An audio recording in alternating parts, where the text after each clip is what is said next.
This is the audio-only version of this episode, Doing the Most with Auntie Boy. If you want to see the video version, you can find that already uploaded on our YouTube channel. Good Morning Mayberry. I really like the kind of cottagecore thing. Like I was like, how is this project gonna look? Like I know how it feels, but how's it gonna look? And I was like, well, it should look like grandma's house, but like a lit version of it or something, you know? So like the cover of the EP is all watercolors that I did. Welcome back, Mayberry. We are here with the beautiful and brilliant Auntie Boy. Now, y'all need to understand, I was minding my own merry behind, truffling around on the internet like a pig looking for dopamine, and Auntie Boy's paid advertisement for the Meryl Streep EP came and hit me right in the funny bone. I immediately went and sought him out and asked him to come on the show. He indulged me, and now we have a whole episode for y'all. We have included some clips for you of Auntie Boy's best little videos and some of his beats and songs. This episode was a lot of fun to put together. This episode was recorded on March 28th, 2023, and I am so excited to bring it to y'all. I hope you enjoy Auntie Boy as much as I do. Hello. For the past several hours, I have been working on a project that is very near and dear to my heart. I am, of course, talking about the Meryl Streep EP. It's my debut project as me, Auntie Boy, featuring songs like Meryl Streep,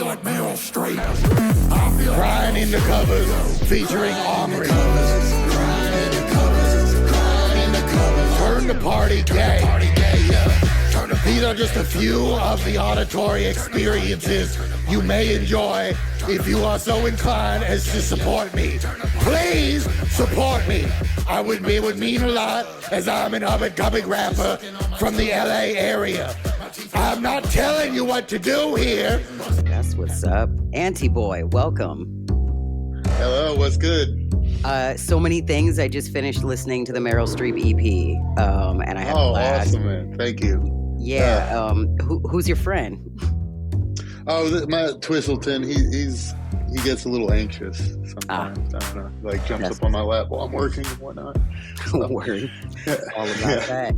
Yeah, I finished listening to the Meryl Streep EP, and then YouTube Music got so confused it just put on Celine Dion, That's the Way It Is, and then followed up with Modestiano. Yeah. We're definitely scrambling the algorithm this year, you know? Yeah. For sure. I actually did a cover. I had a show on Friday and threw in a cover of a Natasha Bedingfield song. So maybe it's like extrapolating out from there. Yeah, the Unwritten. It was like I put like huge bass behind it, and it was just like feel the rain on your skin. Wow. You know, so it was yeah. Right. So I don't know. I'll take the Celine Dion comparison though. You know. Yeah, it was pretty funny. I listened to that song kind of like an excessive amount for just like a random millennial to be listening to. But which one? Actually, That's the Way It Is. Classic. It's kind of fitting also with the theme of the Meryl Streep EP. It's such a tiny little rowdy. Yeah, for sure. Yeah. Where did it come from? Why did you do this?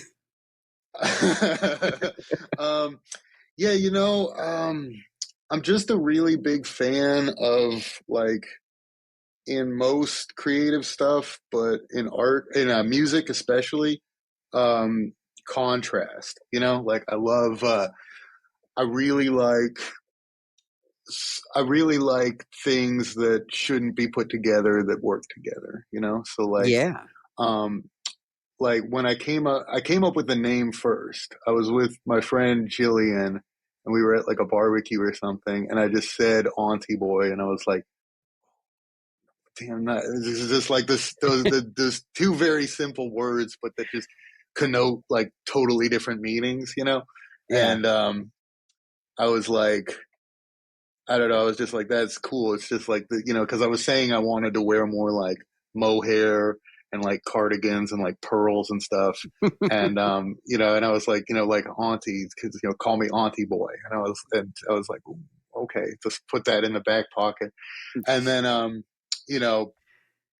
with the way like my rap voice is, you know, being just like I feel like I'm really good at just doing this like hyper masculine kind of like bark, you know, kind of like and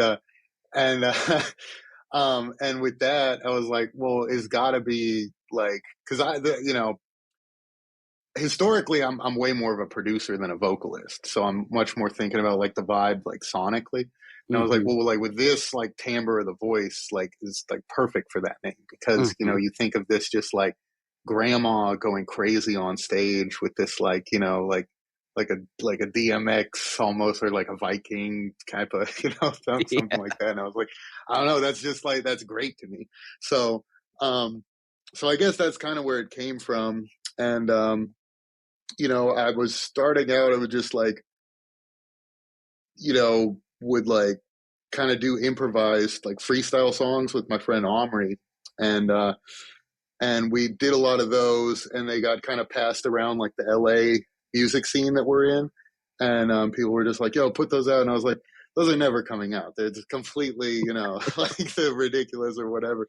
But I started doing some at home in like in my studio with the same kind of energy to them. And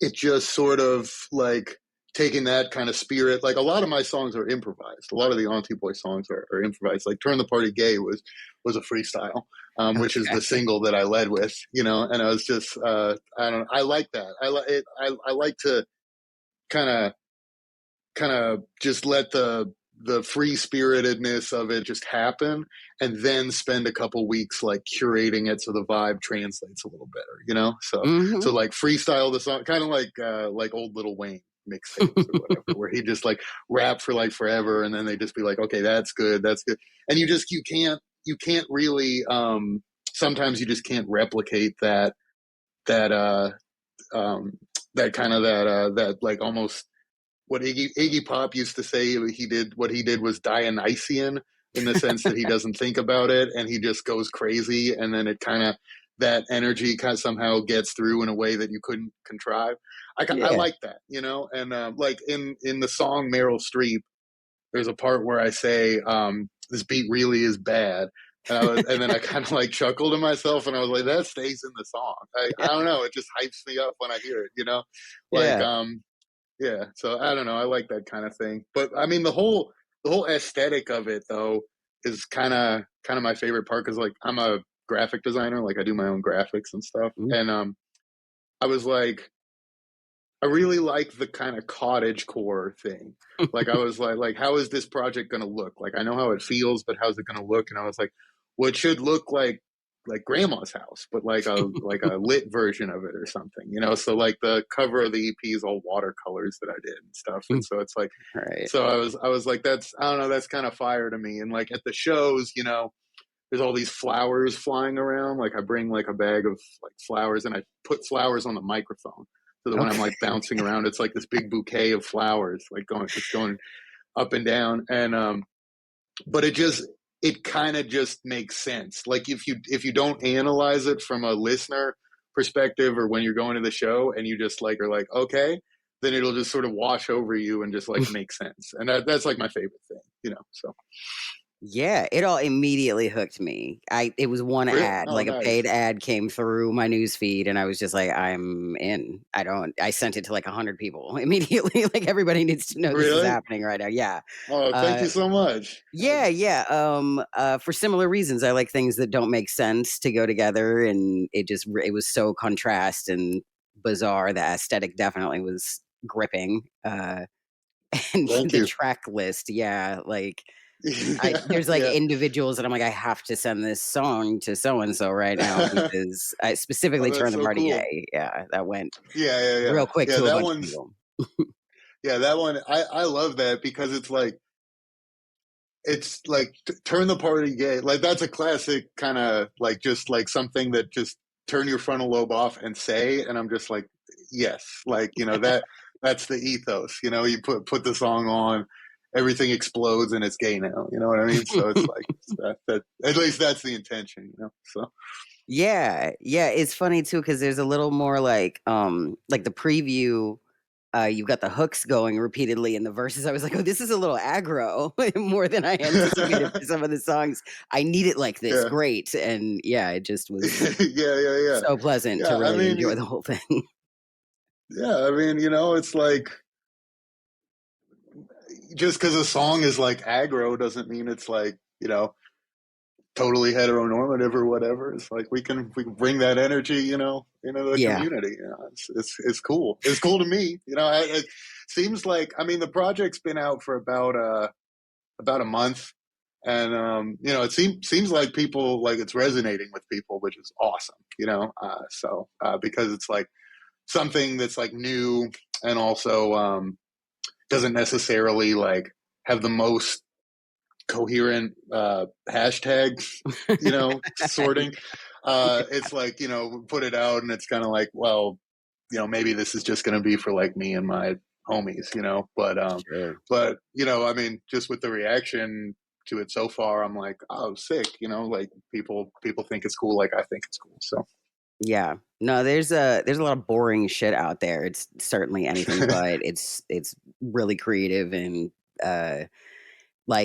compelling. Like it's not like depressing, but there's like songs or like moments about kind of like more darkness or whatever, and you carry such a lightness with it. Like yeah, I think it's kind cool. of Yeah. yeah, it's like medicine, stuff like that. It's important, and it's good to like not have it in a place where it's like, oh, I'm going to like get like treatment for my thing or whatever. Just having it like show up in life in a really organic but totally bizarre Yeah. underworld kind of way, or wonderlandy.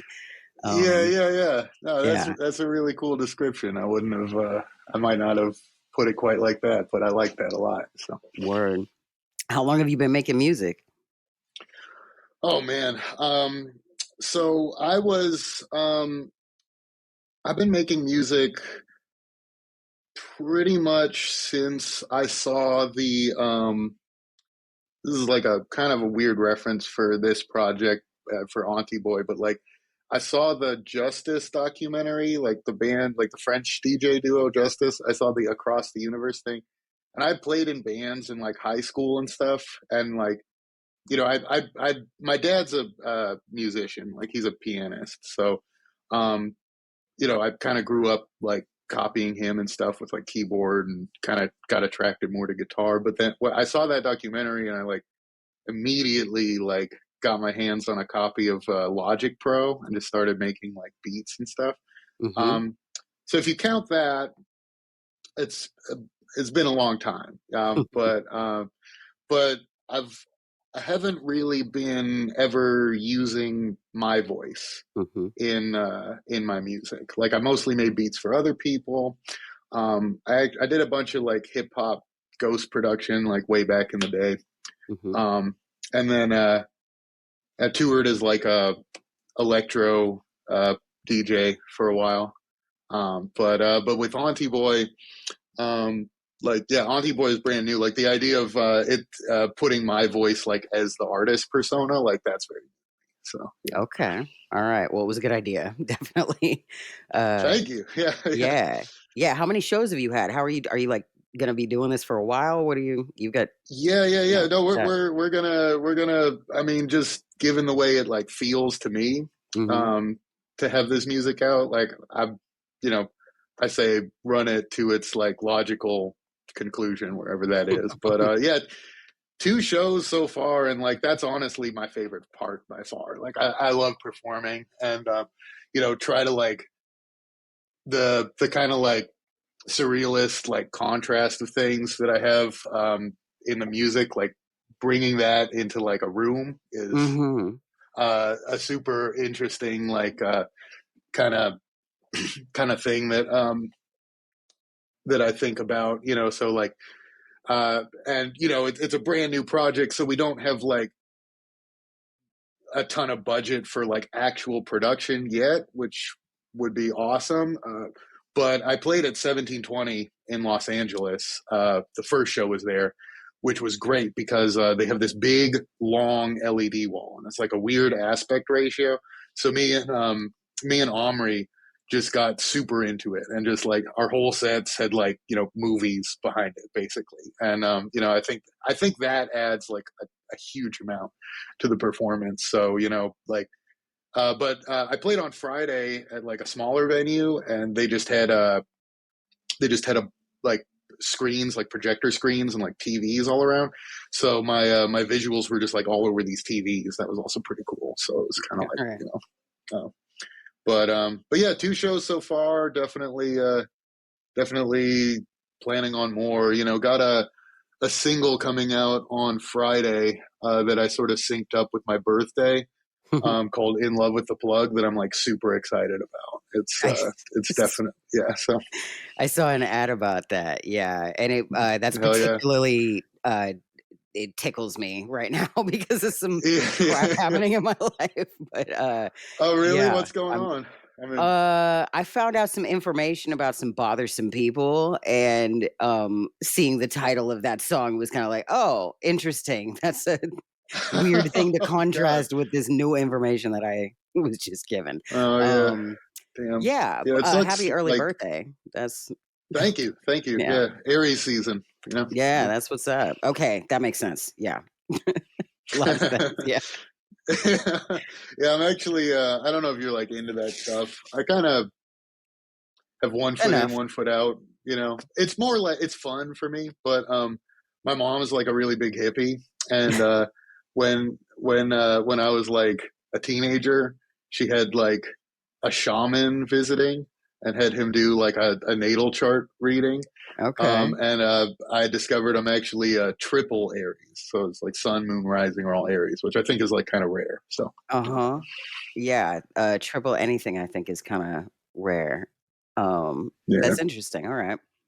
Yeah, I'm kinda into it. I keep trying to act like I'm not, and then it'll prove itself to me in some way. You know, it's it's kinda more about annoying. separating, like, the bullshit from the stuff that might be legit or, like, could be legit or whatever. You know, people anything that seems Yeah. like true, kind of attracts bullshit people to it that don't really know what they're Hmm. doing but wanna make some kinda presence or, Yeah. you know, um, Charlatans yeah, all charlatans and over. NPCs. Yeah.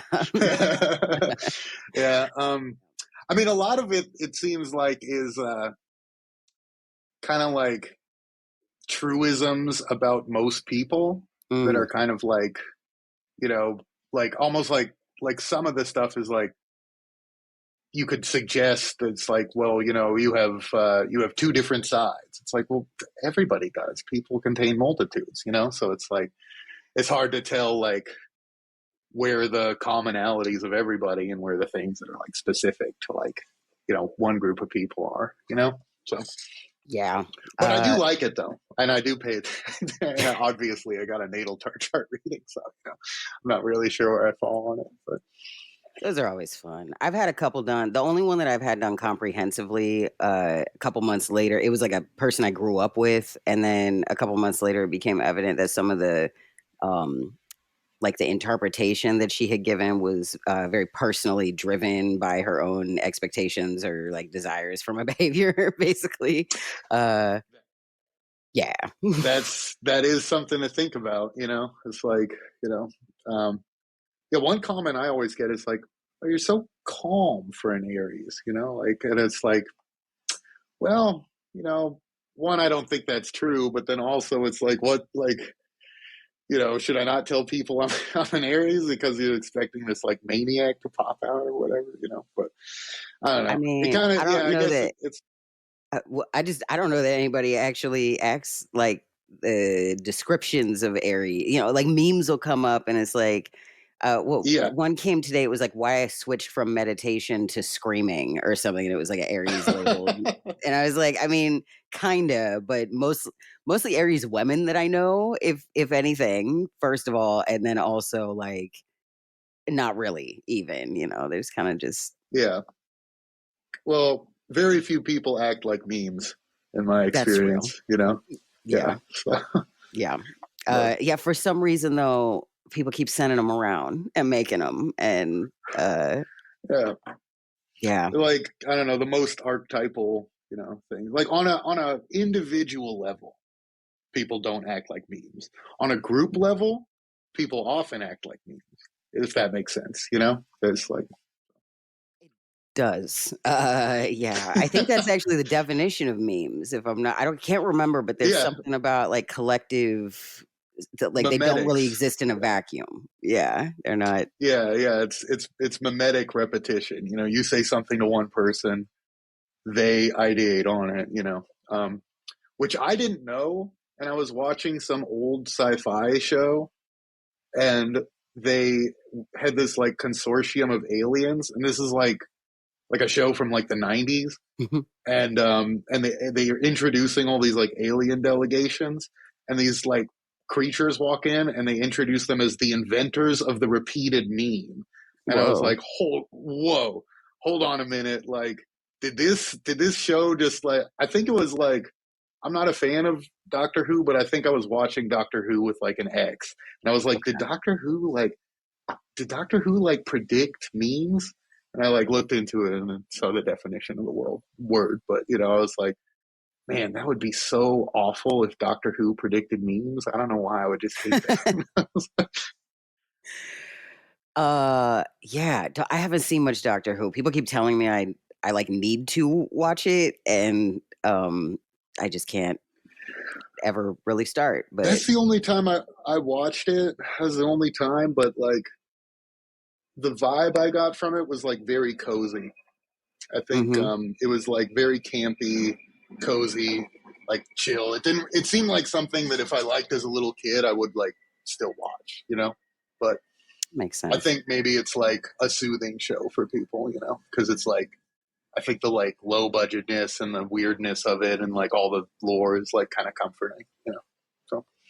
Yeah, and then it's But kind of I by don't know. nature like a repeated format over and over again or something like that. Like even if they recast all the characters, it's supposed to be the same people or Yeah, it's something. weird. Same, And you yeah. can kind of like they were trying to get me into it, my ex, and like we watched like a little bit of each season to kind of like taste test, and there was like one season where the doctor was like a 90s like edgy guy with like a leather coat and like sunglasses, and that was my favorite one because it was just so absurd, you know. It was like trying so hard to like shoehorn the show into like the cultural moment, and it was just insane, and I liked it, so. But Okay. That's what's that. That makes sense given how we started this episode with things that don't go yeah, together going yeah, together. Yeah. actually that's a good callback. I didn't even mean to, but yeah, Yeah. so. This show does that. I don't know why my conversations tend to loop. And it like or spiral, like it's like we hit the same point but at like a more elevated level or something like that, like stacking concepts. That's great. Yeah. You know, I think that's a good like conversational kind of thing to have happen, you know, like you kind of just like you circle out to something else, and then, you know, I mean, I always like it when things go that way, so. Yeah, cool. Do you have any shows coming up? What are your like future plans with this project, or any Nothing project you're working show on, really? wise. Yeah, nothing show wise is booked right now. For Auntie Boy, I'm gonna play at 1720 again at some point in the next couple of months.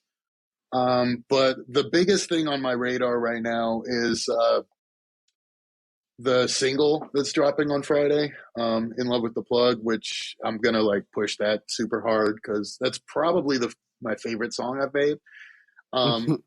And then I have a bunch of other songs like lined up in the pipeline. I've also got a release party for "In Love with the Plug" on Friday, so I guess I do have something booked. But that's like it's Okay. like in an art gallery. Yeah, yeah. Are you in LA? All right. I am. Yeah. Another couple of Well, you weeks. should come for sure. Yeah, yeah. Yeah. Pull up. Where's it at? When is it?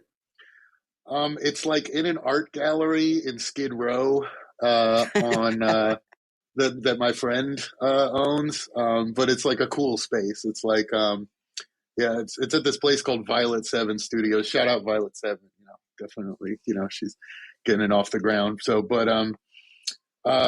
but yeah, we're just gonna have like some DJs and like do a little performance and just kind of just like, because I wanted to have a release party for the EP, but I just had so much going on, I just didn't do it. So we're kind of gonna like make up for that with this. So that'll be cool. Cool. That's what's up. Yeah.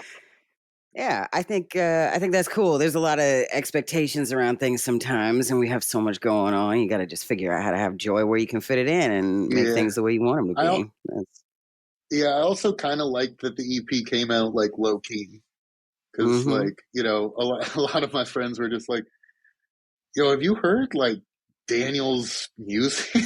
Like it's awesome." But so that was pretty cool. But yeah, I think commemorating, like, because I'm probably gonna put out like at least 8 singles this year, like including In Love with the Plug, just because I don't know, like I make music fast, like it's like I take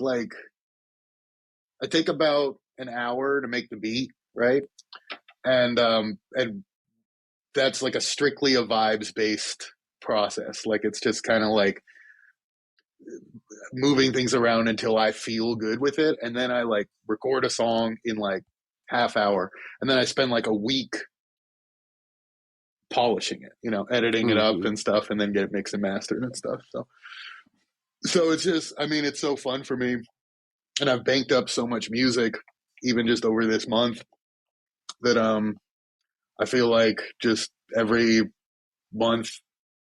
other month, Auntie Boy song should come out, and a bunch of visuals should kind of follow that, and then, just keep it going. Because, I mean, I enjoy it, That's what's up. I'm looking forward to it. That gives me something to look forward to for a while. Awesome. Sweet. Cool. Cool. That's what's up. Well, anything else you want to say?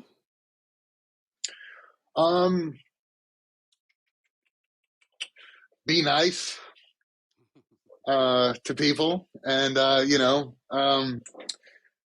just do whatever you want to do, within reason, as long as you consider it from a position of empathy first. I don't think you should, edit yourself at all. So I guess that's cool. That's what's up. Yeah, I appreciate that. I'm definitely going to take that into consideration with the things I've got going on in my life right now. Appreciate it. Well, I think a lot of people just overthink things, I guess, like I think you should spend like a ton of time getting good at things. Like I actually work really hard on like music and a bunch of stuff in my life, but when it comes time to like create something that embodies a moment, I think you've spent so much time getting good at what you do that the creation should just like flow, that's ideal to me. So. It's true. And I mean, if you sit on stuff too long or overthink it, time really erodes moments. That's kind of how it goes. We're like having the experience and pushing something out is that's kind of the name of the game, like, I guess. Pretty much almost all the most talented musicians I know do that, and like I've done that too, and like not just musicians, like other people who make things, you just like you have this like, because you're you really care about what you're doing, and you become perfectionistic of it, and then perfect kind of becomes the enemy of the good thing, where like all it's your desire for this like complete thing precludes you from all these beautiful moments that you're just like missing along the way, because you're like holding on to this idea that this thing has to be exactly right. There was like, I forget who told me about this, but there was like a focus group where one group of people was told to, they were all told to make clay pots, and one group of people was told to make like the best pot you can over 3 weeks. And the other group was told to make as many clay pots as you can over 3 weeks. And so this group is like laboring over this, like these vases and stuff. But, you know, you're not that experienced with making pottery. So you're just like, you know, laboring over, and then you're like, well, I don't know if this one's good enough. Like, maybe I should change it and stuff. And like, and this group is over here just like making as many pots. And then at the end, they pick the best one. And this group consistently had a better vase than the group that was trying to make the best one. And they're just trying to make stuff, you know? So like, you don't really know what the thing needs to be until you like do it, in my opinion. So I guess the more you're making too, the more you're learning about your mistakes, and kind of at an intuitive level, if you're not trying to figure out and overthink and get it just perfect. Reminds me, I took it's a great drum point. lessons from someone when I was a teenager, and he was trying to teach me a new drill, and I was being kind of like trepidatious with like figuring out the fill or whatever. And he came over and slapped me on the back really hard and was like, if you're going to make a mistake, make it loud so you know what you did wrong. And it just, I was like, I'm carrying that forever into like everything I do. Like at 14 years old, knew like it was going to be something I'm thinking Yeah. about at damn near 40. So Yeah. cool. Music will teach you a lot about like how you learn, I think, you know? Yeah. Like, Yeah. because you know, it's like, if you like people who are really good at like an instrument, you know, it's kind of like to people who aren't good at it, it's almost like, it's just like unbelievable. So it's like, you know, it's like just like a really severe like learning exercise that never ends, you know. It doesn't have a ceiling on it. So I think if you just like endeavor to do that, it teaches you a lot about how your own brain works, you know. So yeah, and I think like allowing that weirdness to come out and like figure out like how you want that weirdness to come out. You got to let it out a little bit and see what resonates back in the right ways that you like. And for sure. Stuff. Cool. Well, that's what's up. So you got your Friday show, you got your single dropping, you got music to come every month or so for the next year. I'm loving it. It's great. And little videos will be bombarded out, you know. That's what's up. Awesome. Well, where can people find you on the internet? Where are we gonna find all of that? At auntie.boy on Instagram, at Auntie Boy on TikTok. AuntieBoy.com has a bunch of cool stuff. One thing I do on there is I give away all my stems for free. Like cool. I believe that's, you know, if someone wants to like take something I've made and like chop it up and whatever, I think that's sick, you know. That's awesome. And then YouTube, I think, is just at Auntie Boy. So and SoundCloud too, you know. So beautiful. And you want to shout out your friends' handles? Yeah, follow at I Am Omri. That's my closest musical collaborator right now. We also do the videos and stuff together. If you like my stuff, his stuff you'll probably also like, you know. But you know, he's got a high singing voice though. He's not a rapper, but it's got similar humor in it and stuff. And also shout out at Away Not Found. Another close collaborator friend, Gray Music on IG. Those guys are fucking awesome. You know, that's and shout out Violet 7 Studios for hosting the release party, and Crux My Heart, she owns it, you know, so for sure. Yeah. That's what's up. Well, I'm looking forward to that party. I think I can make it. I hope I get to meet you there. Hope to see you there, man. Hello, it's your boy Auntie. Our times is hard all over the place, I know. Believe me. If you're having a bad day, just remember that a brighter horizon is right around the corner, always. And if a bitch told you not to do something, or that you can't do something, make sure to do that thing. They don't want you to win, so we're gonna win more. Anyways, I believe in you. Listen to the Meryl Streep PP if you're feeling down. Are mad at each other. Really makes you think. It really makes you wonder. Auntie Boy really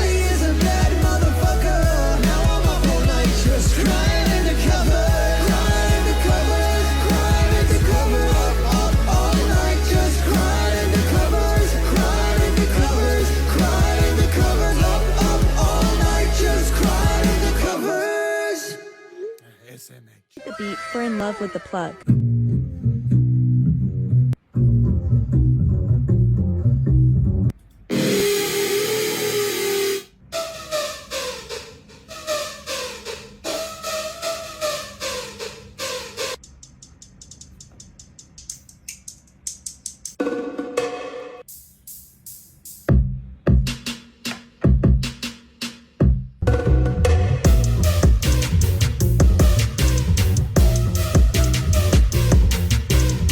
Oh shit, here we go again. Yeah, I do them drugs. Hey, shake it fast. Yeah, I do them drugs. Hey, I do them drugs. Don't give a fuck. I'm in love with the plug. Yeah, I do them drugs. I do them drugs. Hey, busting out the boot in the back. I want some. I asked the plug to get married. I had the plug meet my parents. Mom and daddy go. I might stay home from the club. So close you can almost taste it. Release your inhibition. Feel the rain on your skin. No one else can feel it for you. Only you can let it in. No one else can speak the words on your liver. There's no self-made words of smoking. Live your life with our fun open. Today is where your book begins. Feel the rain on your skin. No one else can feel it for you. No one else can let it in.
Fucking brilliant. Wow. Unreal.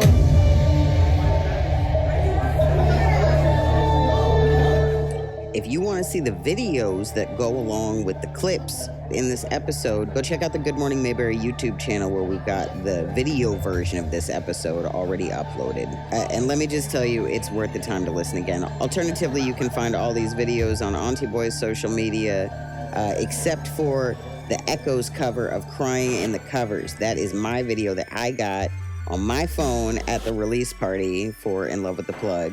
And you can find that on the Good Morning Mayberry Instagram. Or again, like I said, you can check it out on the video version of this episode that's uploaded to YouTube on Good Morning Mayberry channel. Make sure you go check out Auntie Boy's collaborators and friends and give us all a little subscribe and a like and, you know, all the positive engagements that you can on the internet. We've got some big changes happening around here at Good Morning Mayberry. We'll be letting you all know more about that soon. I am so grateful for this experience. It's been a very interesting ride podcasting.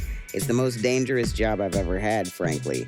And some things have occurred recently in my personal and professional life that have really changed the trajectory of how this show can carry on. But that's going to be the way that it is. That's the way it is, as Celine Dion would say. So, you know, just hang in there with us, and we're going to hang in there with you as much as we can. Thank you so much to Auntie Boy for coming on to the show, and thank you all for listening. As always, your good old host Shift, yours truly, is here to say, always remember to never forget. Be nice to people and just do whatever you want to do, you know, within reason. You know, as long as you consider it from a position of empathy first. Don't think you should edit yourself at all. So that's what's up.